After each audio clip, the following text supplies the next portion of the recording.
आगे प्रोग्राम है general tuberculosis elimination programme का, इसके बारे में डिटेल्स आप लोगों को बताया जाएगा। हमारे मोहन जी आपको डिटेल्स इस पर रिपीट करेंगे। डॉक्टर अशोक पासवान साहब और थैंक यू सर। बहुत सारे बच्चे जानते रहेंगे डॉक्टर मोहन पासवान आपके बीच आज टीबी कंपनी को लेकर 100 डेज टीबी को लेकर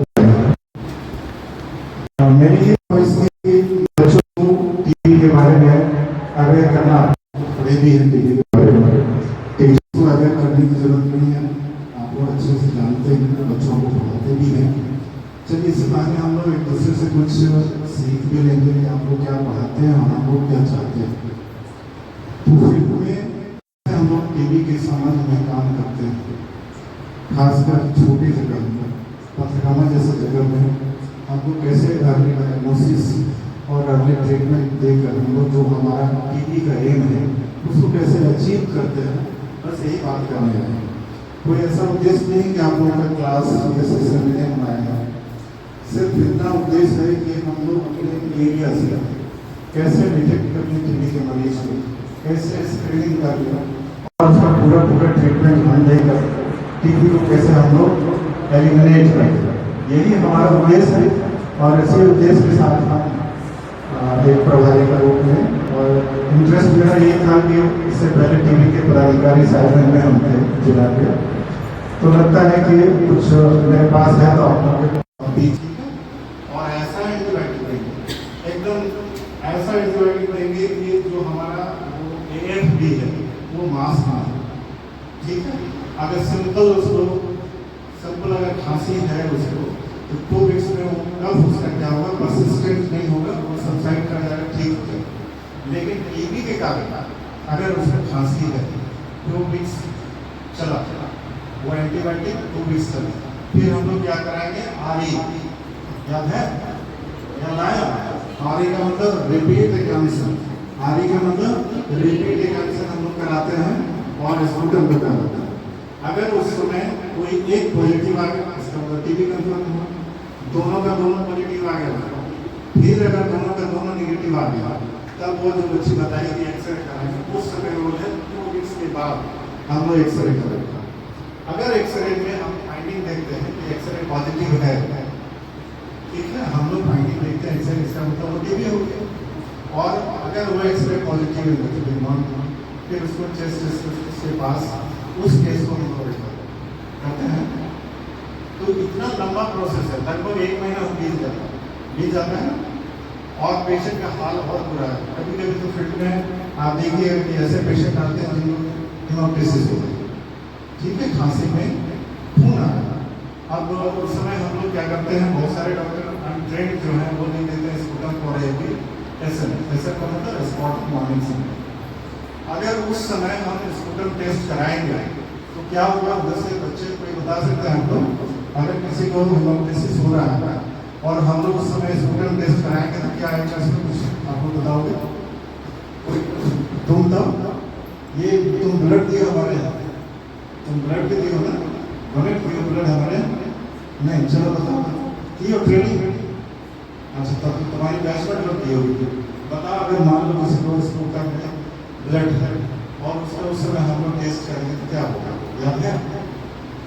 नहीं है, नहीं बोलना कोई शर्म की बात नहीं है, याद नहीं है वो बोलना कोई शर्म की बात नहीं है, इसलिए कि आप अच्छे स्टूडेंट, गलत बोलना गलत बात है, इसलिए कि आप 2 सवाल को गलत आप करोगे, तो जो पूछ रहे हैं वो भी, जो आप बोलोगे वो भी 2 गलत हो जाएगा। नहीं बोलना अच्छा जवाब है, ठीक है। उस समय हम लोग स्पोकन टेस्ट नहीं करेंगे। और अगर कोई डॉक्टर लिख दिए कराने के लिए उसमें क्या आएगा कि आप लोग बेसलाइन के बारे में कोई एनाटॉमी मॉर्फोलॉजी कुछ बता सकते हैं, कैसा उसका सीक्वेंस है, किस तरह का होता है, कोई एक प्लीज खड़ा होगा, रॉड सेल में कौन बताए, खड़ा हुई बोलिए ना, ठीक हो गया, रॉड सेल ठीक है, कलर पिंकिश, ठीक है, रॉड सेल में रहेगा और पिंकिश कलर होगा, स्पूटम में ब्लड है उसका हम टेस्ट करेंगे तो दोनों मिल जाएगा, रेड रॉड उसका जो सेम रॉड इन सेम और पिंक इन कलर का दोनों मिल जाएगा तो हमारा जो सैंपल टेस्ट होगा नेगेटिव आएगा ना, नेगेटिव आएगा, नहीं पता है सर। नेगेटिव आएगा। उस समय हम लोग को नहीं करना, जब आप बैठिए ठीक है, वो नेगेटिव आएगा तो फॉल्स नेगेटिव इसी को हम लोग मैडम नींद आ रही है वैसा खराब बात हम नहीं समझ रहे सॉरी हमारा थोड़ा मेरा 7 या 10 मिनट और ज़्यादा देर नहीं, ठीक है। तो हम लोग क्या है वो नेगेटिव आएगा, that is called false negative, है ना। फॉल्स नेगेटिव मतलब पॉजिटिव है लेकिन हम लोग उसको माइक्रोस्कोप में देख नहीं सकते, ये क्या होगा फॉल्स नेगेटिव, क्या होगा फॉल्स नेगेटिव। और फॉल्स नेगेटिव क्या होगा फॉल्टी नेगेटिव। आपको जान रहे हो ये क्रॉस चेक हम लोग करते हैं। क्रॉस चेक कब करते हैं, जैसे मान लीजिए कि साहेबगंज में किसी लैब में टेस्ट हुआ तो रैंडमली हम जाकर 5 स्लाइड ले आएंगे और मुद्दा का 5 स्लाइड उसको दे देंगे, ठीक है। और वहाँ जो डॉक्टर हैं वो माइक्रोस्कोप में देखेंगे, समय देंगे, वो देखते हैं समय देंगे, जब समय देगा देखेंगे तो 5 का 5 वो उनको फाइंडिंग क्या मिला, ठीक है। और यहाँ वाले का क्या मिला, दोनों एक दूसरे का रिपोर्ट देते हैं वीडियो, वहाँ के डिस्ट्रिक्ट टीवी अफसर को यहाँ के डिस्ट्रिक्ट, फिर हम लोग अपने यहाँ मिलाते हैं जो हमारा जो लैब में हुआ था और जो सुविधा से इसका टेस्ट हो गया, दोनों में क्या होता है क्वालिटी, इसके आते ना क्वालिटी को हम लोग कंट्रोल कर पाएंगे कैसा हमारा, क्योंकि किसी भी बीमारी को आप एलिमिनेट तभी कर सकते हैं जब आप ज़्यादा से ज़्यादा टेस्ट करें।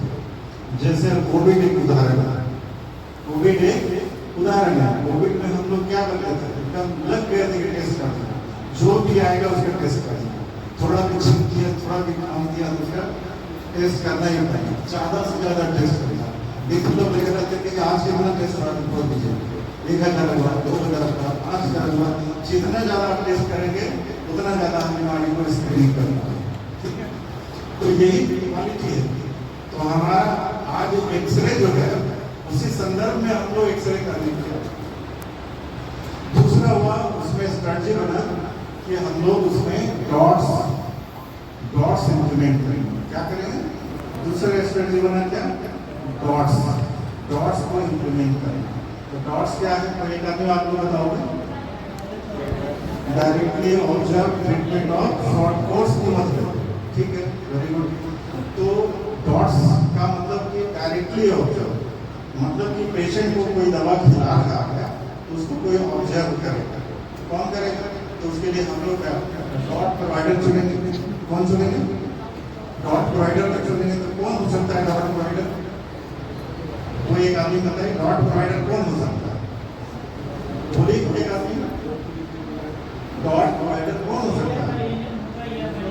हाँ सर बहुत अच्छा बता रहे हैं कि कोई एएनएम होगी, कोई भी तो जानते हैं सब कुछ, ठीक है सर, ठीक है। और बच्चे बताइए, देखिए इसका एक बेसिक फॉर्मूला है, इजीली एक्सेसिबल, कोई ऐसा है जो पेशेंट के पास आसानी से पहुंच सके, ठीक है। दूसरा अकाउंटेबल होना चाहिए, थोड़ा जिम्मेदारी लेके दवा उसको खिलाए। और तीसरा अवेलेबल हो, ऐसा नहीं कि उसको हम लोग खोज रहे हैं तो बस पानी का हम चला के पकड़ रहा हूँ ये और कहीं चला गया, वैसे लोगों को खोजना तो बहुत आदमी ऐसा मिल जाएगा। एक चाहे दुकान वाला भी हो सकता है, एक पेशेंट भी हो सकता है, सर जैसा बताया लेना भी हो सकती है, साया भी हो सकती है, सरिता भी हो सकती है, कोई भी है अदर देन रिलेटिव। क्यों, मैं आप लोग जवाब दीजिए कि अदर देन रिलेटिव क्यों, रिलेटिव क्यों नहीं। पहले हम लोग शुरू में डॉट प्रोवाइडर हम लोग रिलेटिव को चुनते थे, लेकिन आप रिलेटिव को हम लोग कोशिश करते हैं तो रिलेटिव को नहीं चुनना। इसका वजह क्या है, कोई आदमी बताओगे, खड़े होकर बोलो, थोड़ा सा बोले ठीक बोलना, साथ दे देंगे।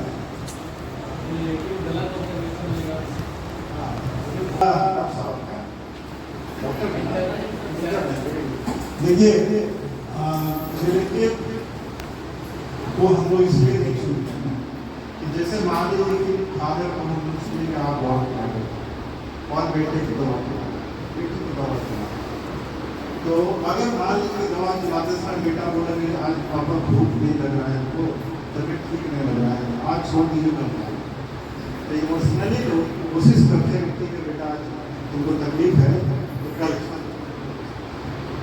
दिक्कत यहीं पे हो जाता है कि अगर वो पेशेंट हमारा दवा समय पर नहीं खाएगा तो क्या हो जाएगा, डिफॉल्टर हो जाएगा। ठीक है, तो डिफॉल्टर अगर हो जाता है और कार्ड एक व्यक्ति है तो 4 कार्ड ट्रीटमेंट कार्ड है प्रोवाइड करें, जिसमें टिक लगाने के लिए एक भी फादर गलत लगा देंगे। ठीक, और दूसरा इमोशनली वो बोलेंगे कि ठीक है आगे करें, उसका जो डॉट्स इम्प्लीमेंट करने का जो डे था वो मिस हो गया, डिफॉल्टर होता है। और डिफॉल्टर अगर कोई होता है तो क्या होता है, treatment after defaulter, treatment during defaulter, अगर कोई पेशेंट डिफॉल्टर होता है दवा खिलाते हैं और वो छोड़ के खा रहा है, ठीक है, या 2 महीने खाया 1 महीना खाया छोड़ दिया, ठीक है, या फिर खा रहा है लगातार 2 महीने खाया, ईट भट्टे की दुकान में चला गया, फिर ईट भट्टा जहाँ लगता है वहाँ काम करना शुरू किया, फिर खांसी में फ्लू में तो डिफॉल्टर का छोड़ दिया, फिर उसको दिक्कत हुई तो फिर डिफॉल्टर होने से क्या हो गया, इस चीज में कन्वर्ट करता है, कोई बताइए तो कोई नहीं, अगर डिफॉल्ट हो जाता किस चीज में वो केस कन्वर्ट कर देता है, पहला तो वो ठीक नहीं, पहली बात हाँ रिलैप्स अलग करना, रिलैप्स हम कहेंगे, अभी डिफॉल्टर रिलैप्स ये सब अलग है, उसको भी हम लोग अभी क्लियर कर रहे हैं रिलैप्स क्या होता है। डिफॉल्टर अगर होता है तो सबसे पहले वो क्योर नहीं होगा, वो खांसेगा छींकेगा तो वो स्वस्थ हो जाएगा, इन्फेक्शन सबको फैलाएगा। जब वो क्योर नहीं है इसका मतलब उसके अंदर है बेसलाइन, ठीक है, तो वो खांसता छींकता है तो हमारा जो एम है कि अगले डायग्नोसिस ट्रीटमेंट तो वो हमारा फेल हो जाएगा, हम नहीं कर पाएंगे। ठीक है, दूसरा अगर मान लीजिए कि वो फर्स्ट लाइन का ट्रीटमेंट लेगा और डिफॉल्टर है, पहले पॉजिटिव था 2 महीने खाया, ठीक है, पॉजिटिव रह गया, ठीक है, चला गया कहीं, फिर आया क्या लेकर आया, खांसी में दोनों लेकर, तो वो हो सकता है कि नेक्स्ट टाइम हम डायग्नोसिस उसका करें तो डायग्नोसिस में इनिशियली पॉजिटिव आएगा और फिर 2 महीना 3 महीना खिलाएंगे हम उसको दवा, फिर रिपोर्ट टेस्ट कराएंगे तो पॉजिटिव भी रह जाएगा। इसका मतलब क्या हो गया, एनडीआर के केस हो गया, क्या जी का हो जाएगा, एनडीआर सुने सर, एनडीआर का केस सुने ना, मल्टी ड्रग रेसिस्टेंट, तो वो मल्टी ड्रग रेसिस्टेंट हमारे सोशल में जितनी पॉपुलेशन है उसके लिए कैसा, अच्छा है या बुरा, एनडीआर का क्यों बुरा, बढ़िया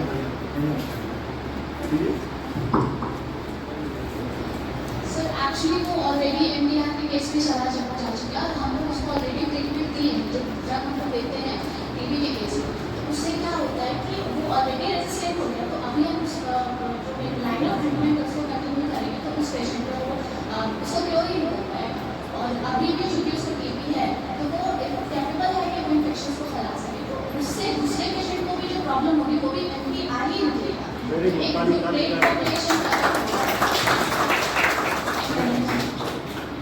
बहुत अच्छा, मतलब इसलिए खराब है कि एनडीआर का केस अगर छींकता है खांसता है तो पूरे समाज को एनडीआर ही होगा, ठीक है, एनडीआर ही होगा, दूसरा चीज नहीं होगा, और एनडीआर को डायग्नोसिस करना फिर ट्रीटमेंट करना बहुत मुश्किल, बहुत अच्छा, ठीक है। तो डिफॉल्टर का मतलब ट्रीटमेंट आफ्टर डिफॉल्टर बहुत क्लियर है कि हम लोग को दवा अगर स्टार्ट करते हैं तो 6 महीना 9 महीना जो दवा कोर्स है वो कंप्लीट हर हाल में करना है, तो किसका काम है, डॉट हम लोग जब चाईबासा में थे तो वहाँ एक एएनएम को फर्स्ट प्राइज दिए थे कि पेशेंट पब्लिक का भी पार्टिसिपेशन हो,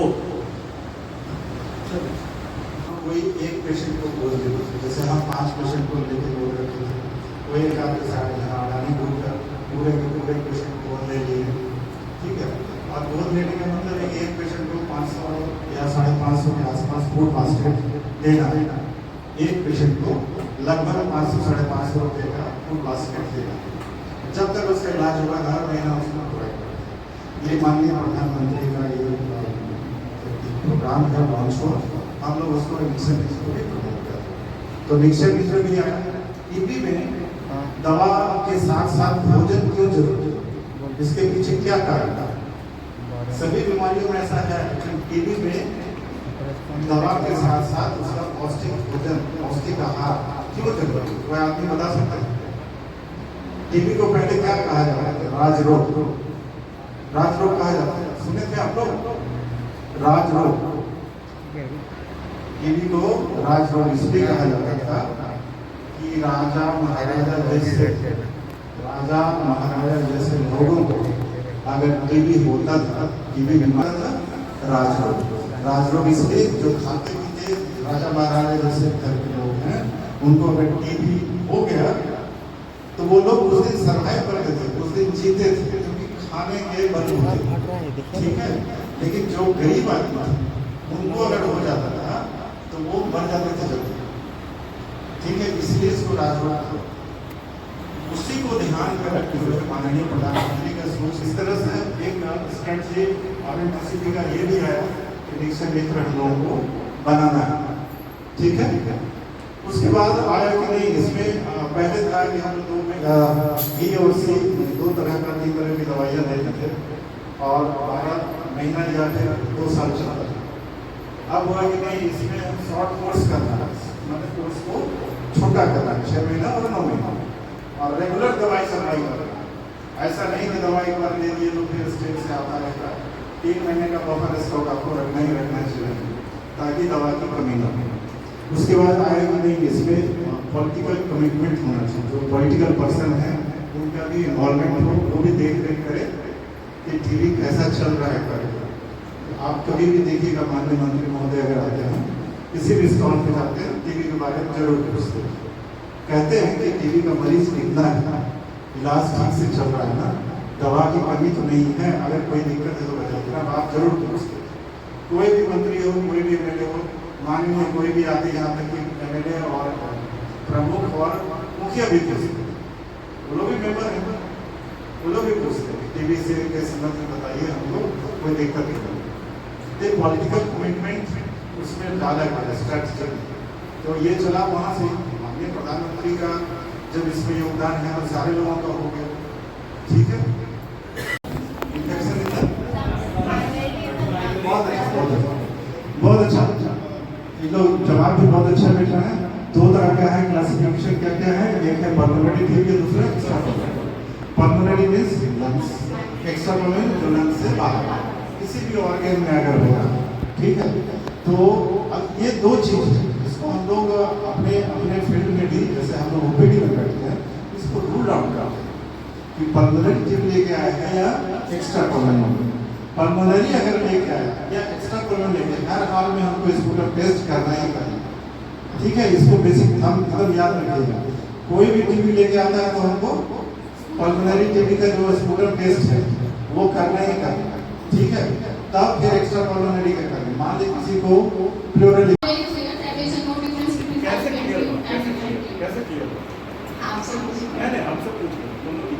Yes, anatomy की किताब पढ़ी है। बहुत अच्छी बात है, किताब पढ़ते हैं, हम तो छोड़ देते हैं अगर ये